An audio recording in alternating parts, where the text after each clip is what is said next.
My name is Gary Occhigrosso. I'm the founder and managing partner of a company called Franchise Growth Solutions.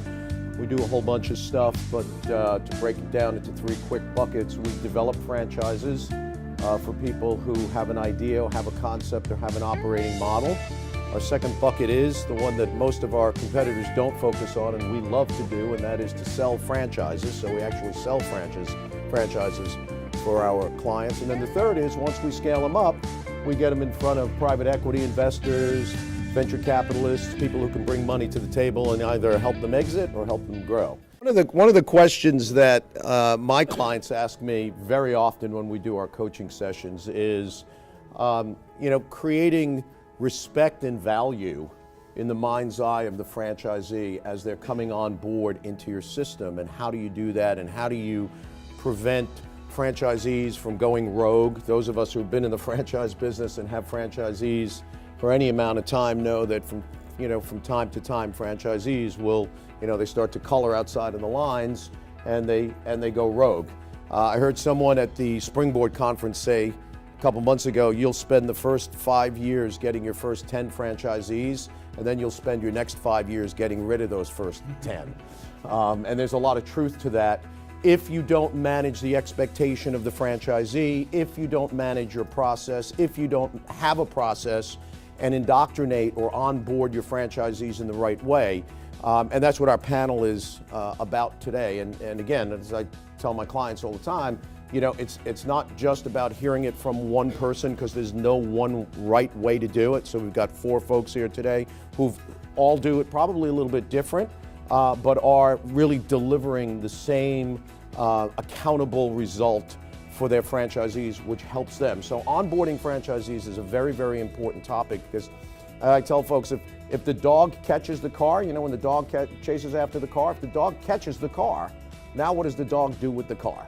And it's the same thing. You caught your franchisee, now what do? How do you get that franchisee on board?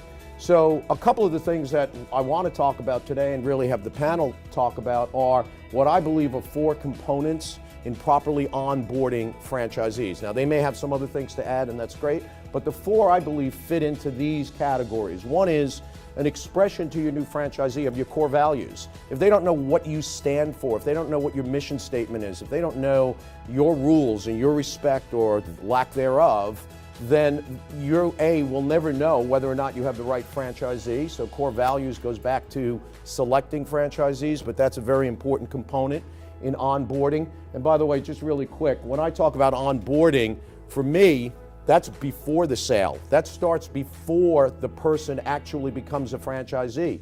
Because when you pick up the phone and you're talking to that franchisee, or you're meeting with that franchisee face to face, that person, that prospect may become your franchisee. So you might as well take the approach that you're onboarding from the day you're meeting the prospect, because that's where you start to create value. Secondly is the orientation. Now the franchisee is signed up. What do? Do you sit down with the franchisee? Do you have a conference call with the franchisee? What are the next steps? What's the homework, so to speak, that you give the franchisee?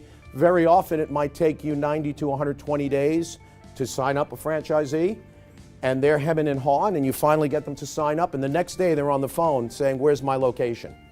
Okay, so you have to give them some homework and also manage that expectation. And then training is very important. For those of you who have bricks and mortar businesses, especially in the food service business, you know how important training can be.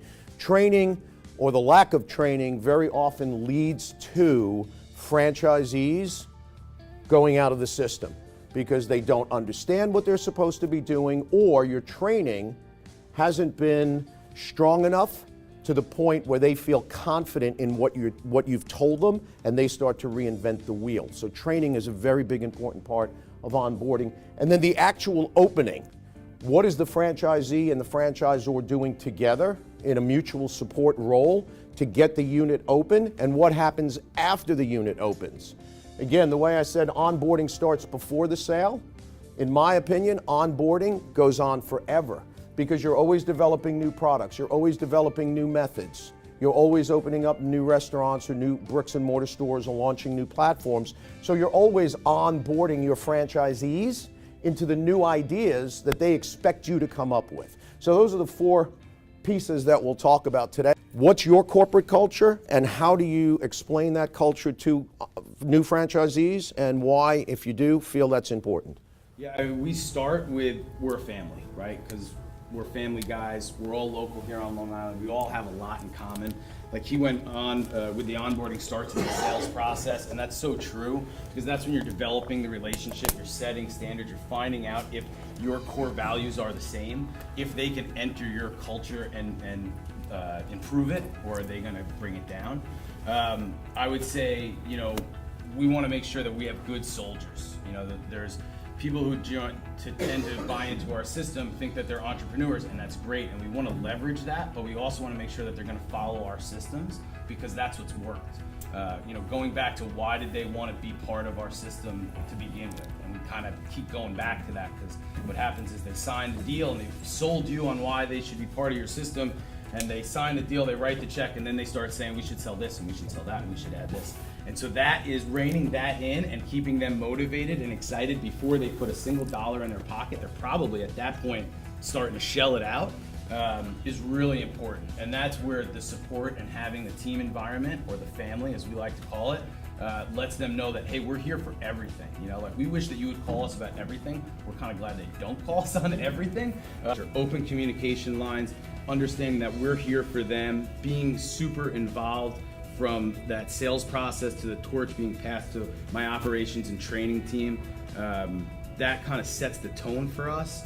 You know, we're a healthy concept, so we're looking for people who are healthy-minded and that are encouraging that type of lifestyle. We're definitely a lifestyle company.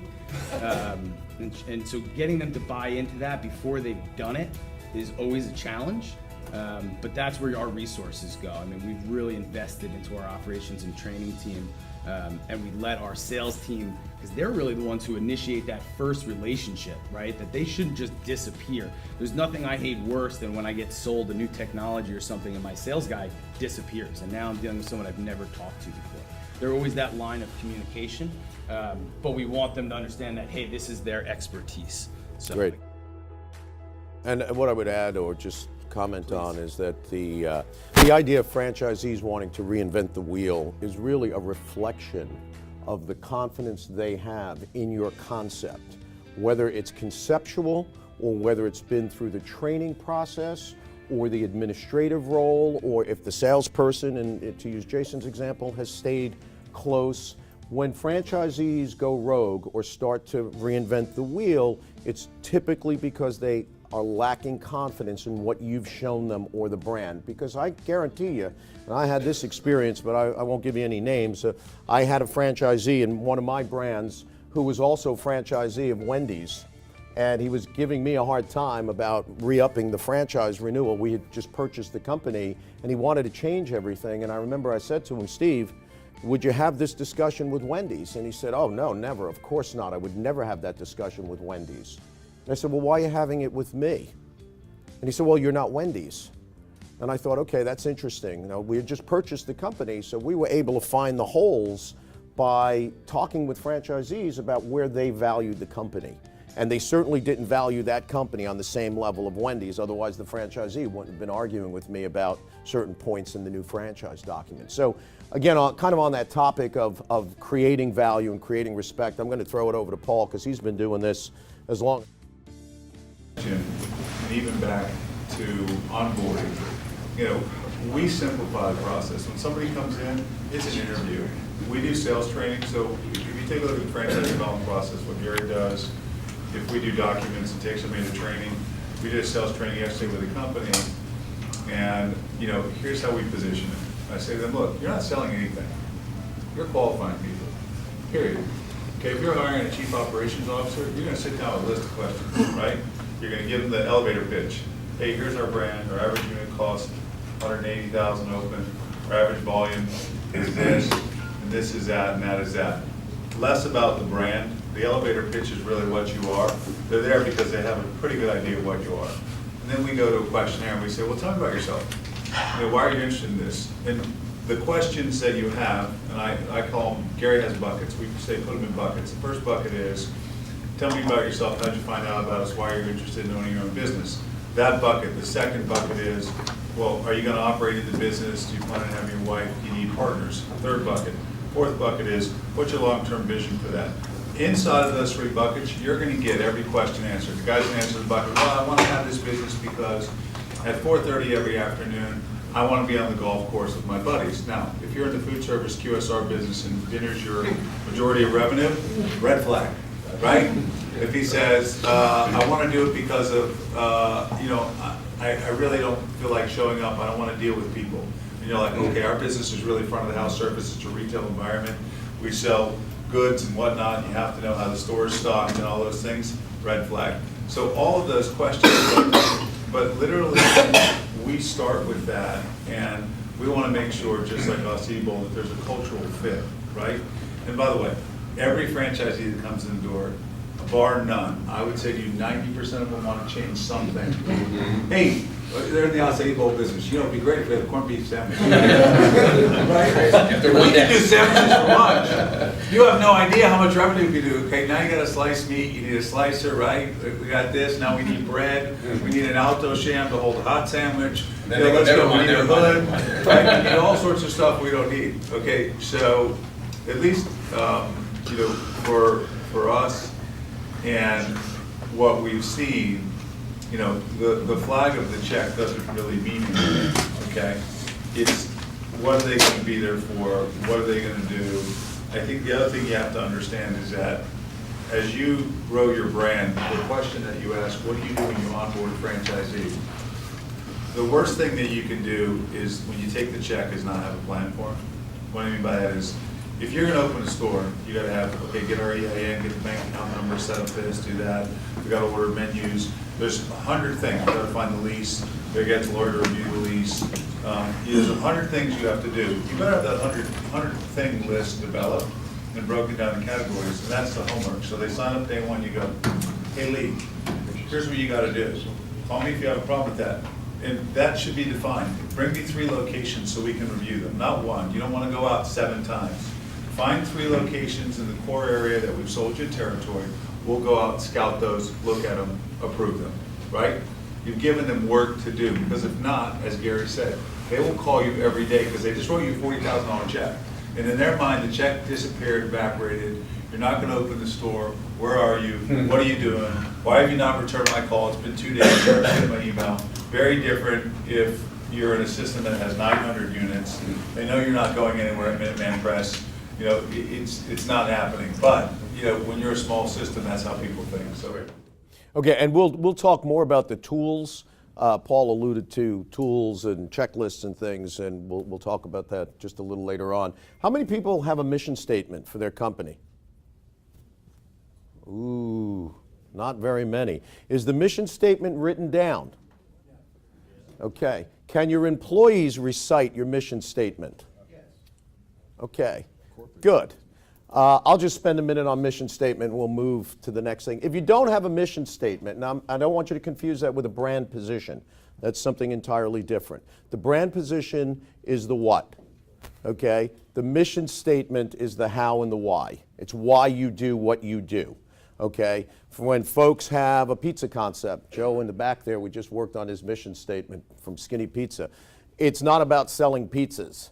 It's about creating a different experience for the way people eat pizza, perhaps. That could be the mission statement. So mission statements are vital because when you're onboarding a franchisee, if they don't know what you stand for, actually, let me take a step back. If you don't know what you stand for, don't expect the franchisee to know what you stand for, and you will not have any level of expectation management if you don't have that mission statement written. And every one of your employees, team members, should be able to recite that mission statement, which means it's not a paragraph, it's 1 or 2 sentences. Writing things down and having a goal and having a written plan that you can measure yourself against is critical, because as the saying goes on Wall Street, what gets measured gets better. So if it's not written down, you can't measure it. If you can't measure it, you can't get better. Taking that approach and teaching your franchisees how to monitor their business in the same way is part of onboarding franchisees. Not only indoctrinating them into your culture, but indoctrinating them into your systems.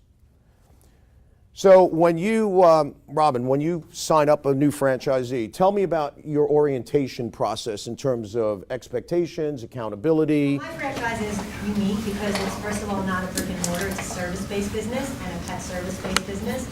And just a quick note about one quick thing we were mentioning before about reinventing the wheel.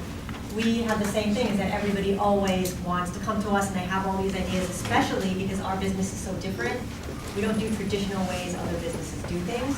So one of the advantages of when you already have franchises is I always have all new prospects, and even when people are first starting, I always speak to our franchisees, as many of them as possible. So they have an idea really what the business is like. We actually have a video that we created with David Asarnow, who is at one of these meetings, with all our franchisees that people can watch before they even, it's like a day in the life of a franchisee for our company. So before they even come on with us, I make them watch his video before they even have a meeting or apply, so they kind of know what to expect with our company. So talking to other franchisees does help them create that value and respect for our company. So then they maybe will think, okay, well, this lady who looks like she's 12, really does know what she's talking about once they talk to our franchisees and see how they're doing the business.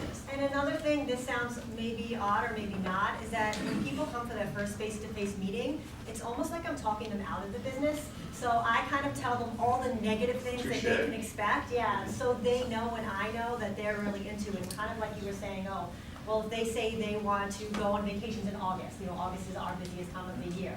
If they have certain things that just won't work with the way we do things, I kind of talk them out of it in a way and then see if they're still interested.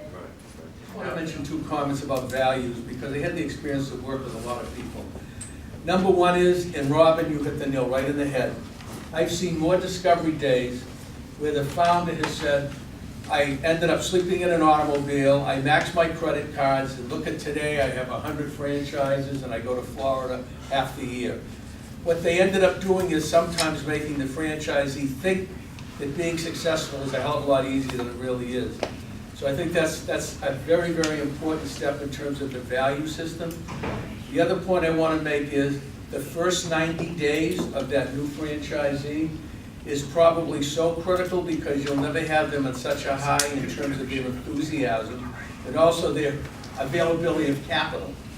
So if they don't get going within the first 90 days and at least feel some sense of excitement, then they're going to lose that edge very, very quickly. In terms of the statistics, we found that the top 25% of franchise companies in the United States all have an item 19. And for those that are new or just starting up, it's going to be a lot more difficult, and it probably isn't something that you're going to do right away. But being able to disclose more than just revenues, but also your expenses, is very, very valuable in terms of being able to convince franchise candidates that you have credibility. The other thing we found is that 70% of franchise systems in this country have less than 50 locations. So going back to that analysis of startups, if you've already sold 5, 10, 15 franchises in less than 5 years, despite what any consultant tells you, you've done very, very well. It's approximately 1 to 1.5% of leads to do one deal. So if you generate 100 leads from an ad portal or whoever is generating your leads, it'll probably take you about 100 to do one deal. So figure 1 to 1.5%. So it really, it's very, very challenging to be able to do that. So you want to look at how you do it. I'm not going to get into all kinds of SEO analysis, et cetera. But I would say that statistically what we found is, and we did a report on this a couple of years ago, we called A Few Bad Apples. You'll find that there's 20 to 25% of franchise systems that operate at the top. And there's a reason why they do it. They have little litigation, they have steady growth, not crazy, not fast track, but some reasonable growth. And they also have a financial performance representation on item 19. So that a candidate can do a cash flow projection, and they can also, they can model what their franchise is going to be like. And I'll leave you with one last comment. I just talked to someone, I was telling Gary and a few people. There's a company called Kona Ice, and I interviewed him 6 years ago. He had 170 locations. He has a truck concept where they sell ice, etc., desserts, I don't know if it's Italian ice or Kentucky ice or whatever. He's headquartered in Northern Kentucky. He's in 48 states, including Alaska. He said, whoever thought we'd sell ice in the Eskimo, I did it. But when he started, he said to me, I said, what do you think your key is? He said, when you start up that franchise, make sure that you don't need them to fund your expenses. And he said, for the first 4 years, and he cited 07, 08, 09, and 010, he basically was able to pay his expenses out of his corporate location. When you hear about growth, like Ed is talking about, or even that Jason's talking about, this is growth that you have to manage. And if you don't manage it from the beginning, you're going to have what Ed talked about, why the top 25%, that top tier of franchisors are so successful. He said they have little litigation. So if you don't onboard your franchisees the right way and really manage their expectations, somewhere down the road, they're going to say, you told me you were going to do this and you didn't do it, or you did that, and you're going to have litigation in your FDD at some point. Whether you win or lose, that litigation will be disclosed, and that will deter your ability to bring new franchisees on board. So again, everything touches everything else. Onboarding definitely touches litigation, or the lack of litigation. So part of the orientation, in addition to what Ed talked about, what Robin talked about, we assist franchisees with funding. I don't know if any of you do that, but when a franchisee is getting ready to come on board, obviously if they have the finances, if they're capable to build a store, if it's a bricks and mortar location, that's a very important piece of the qualification and whether or not you would accept them. So in your onboarding process, you should have some mechanism for assisting the potential franchisee in securing financing. That's an absolute must. If you don't assist your franchisee with site selection, two things will happen. Well, more than two, but two definitely will happen. One is the stores will take a long time to open from the time you sign them up to the time they actually open. So part of your onboarding process should be that you should have real estate companies that have already done trade area definition and mapping in markets that you're interested in doing and growing in. And the other thing that would happen is you'll end up opening in the wrong location, because the franchisee invariably will tell you, no, this is the shopping center we should be in. My wife and her friends come here all the time. They get their nails done and they go to the Panera Bread. That doesn't mean that's a good location for your concept. So your concept, where you live, needs to be properly defined, properly mapped out, and properly onboarded to your franchisee, and that ties in to some of the homework that Paul talked about. Try not to confuse the importance of a location with the criteria that makes up your location. Your site selection is equally important as the guy selling hamburgers. You just have a different set of criteria. So you need someone to develop that for you so that when you onboard a franchisee, you can give them the target markets that make up that what your customers are, so that that franchisee can be successful. So it's important. It's just important for other reasons. There are 3 or 4 things that drive your business: day or nighttime population, metro areas, as Ed said, availability to deliver if you need a back door or front door, right? Figure out your 5 criteria that you have in your business. And then I would tell you, if you don't have enough locations to do a real intrinsic study, look at your competitor and look at 5 things that work in your business, right? That's your bucket.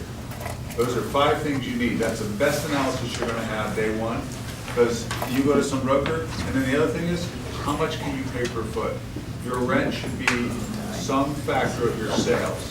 Okay, every business is different. Somebody going to tell you retail should be 4 to 8% on the high end. If it's a fully grossed up lease, y'all have to know your businesses. You have a cost of product, you have a cost of labor, right? You have cost of expenses and cost of rent, and you have a royalty on top. The franchisee has to have some level of responsibility in the process. They need to be responsible on the funding side. They need to be working with you on the site selection side, on the construction side, okay? That, you don't want the franchisee to come on board and think you're gonna call them and say, okay, your store is ready to go, or if it's a website type of franchise that the platform is built and here you go, and they've had no input in that. You should also have a grand opening plan in place. Don't wait for the unit to open. Don't wait for the business to be launched to sit down with the franchisee and say, Also, okay, Opening kit. opening kits. We should have a startup shirt. Right. Absolutely. We had a client, where's Harold, in the back of the room? We had a company called out of Miami. We sold 16 units in a year and we were repping these guys. We took them to all the shows. They were killing it. I went toe to toe with this kid that was running this, okay? I came in his office, we had sold stuff. We had 2 people lose visas because they couldn't get the damn stores open, okay? And not only could they not get them open, they didn't get leases signed, his people, his systems weren't in place, and people lost money and lost their ability to get US citizenship. Okay, we were doing the international, the IP Expo in Miami 5 years or 7 years ago. The point is, it is your responsibility if that franchisee runs over. You better know their budget, you better know how much money they have, and you better know what the trigger point is. If you don't know their inflection point, shame on you. You're not gonna get your royalty, you may not get your trading fee at the opening, you're gonna have your vendors, which by the way is a violation of your FTD. If your vendors are behind, you can terminate the contract. There's all sorts of repercussions, but you set that guy up to fail, okay? Be crystal clear. That is your responsibility. It's no different than you building a unit. You worry about how much money you have, when you hire your manager.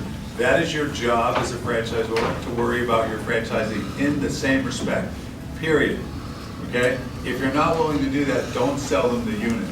If you get too involved as a franchisor in the hiring practices or what an employee should be paid, the franchisee's employee now, or what a franchisee's, how many hours a franchisee's employee should work, or whether they should be on salary, or versus wage and overtime, you can get yourself in trouble, because if that franchisee gets in trouble with his employee, you're going to be dragged into it. And if you are too close, some judge might say, hey, you're a co-employer.